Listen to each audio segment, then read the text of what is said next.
now we have a trailer to X-Men Apocalypse. I was looking forward to this one. A lot of hate came out when people saw Apocalypse. They were like, oh, Ivan Ooze? No. But I always felt the pictures that made him look like Ivan Ooze was just like a color correction thing. I was like, alright, we'll see. And even in this trailer, you don't actually get a good look at Apocalypse. You get one, and when you see it, you're like, alright, it doesn't look bad at all. I like the detailing around his armor. It doesn't look plain. It looks interesting. He doesn't really look like Ivan Ooze. But talking about the trailer, okay, so the trailer starts out, Jean Grey gets a vision. She's like, oh my god, the world's gonna end. I saw death. Which is played by the girl who plays Sansa Stark, and when she's talking, I just hear Sansa Stark, because like Sansa Stark, this line's delivered through tears. I saw the end of the world.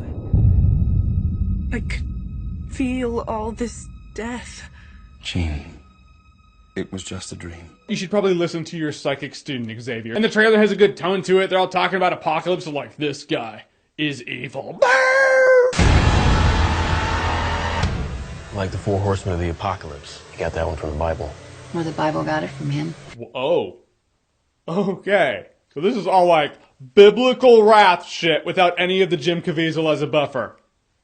I'm scared. This is just a frightening ass thing. This movie's like, yeah, everything mankind has ever known or learned or thought about deity came from this guy. Nightcrawler's back in this movie. Quicksilver's back in this movie. He's doing the Requiem for a Dream running camera angle thing with the cameras in front of him. It kind of made me chuckle. But you also know that shit's probably going down. I'm just glad he's back, because I just felt like in Days of Future Past, the most advantageous power in the entire movie is someone who can go that fast. Made for the sweetest scene, but I just feel like the movie could have ended a lot sooner because he could have just solved a lot of problems. But speaking of the 4 horsemen in this movie, you have Storm, Psylocke, Archangel, and Magneto. Which that is a concern of mine. I mean, Magneto being one of the horsemen of the apocalypse, I'm afraid they're gonna do it like Charles Xavier in X-Men 2. I mean, X-Men 2 I thought was a great movie, but Xavier is really underutilized. He's not really in the movie a lot. I feel like it might be that case with Magneto in this movie, where he's not in the movie a lot or he's not doing a lot. And even if he is doing a lot in the movie, it's not his ideology. He's ultimately carrying out Apocalypse's will. But then there's the argument where it's like, alright, you want to see a movie where Magneto's the villain?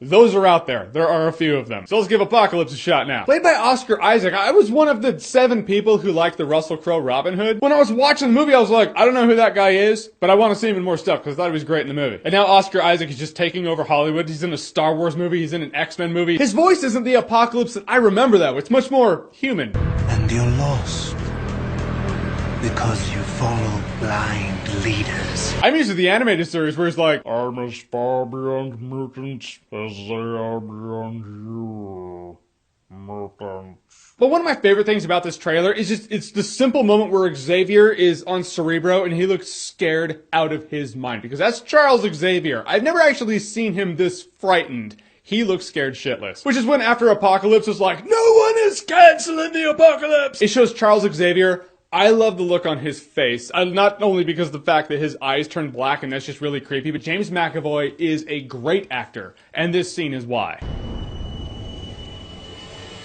I've never felt power like this before.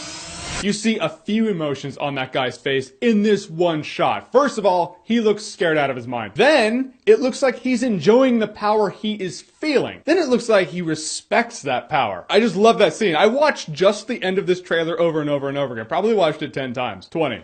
25. No more than 35 times. I was looking forward to this movie when I saw the after credit scene in X-Men Days of Future Past. Now we're here. I think it's a great ensemble cast and an ensemble of mutants in the movie. I just can't wait for the apocalypse. What can I say? The end is nigh. Alright, so the trailer for X-Men Apocalypse. Have you seen it? What did you think about it? Whatever you thought, comment below. Let me know. And as always, if you like what you've seen here and you want to see more, click right here to see more.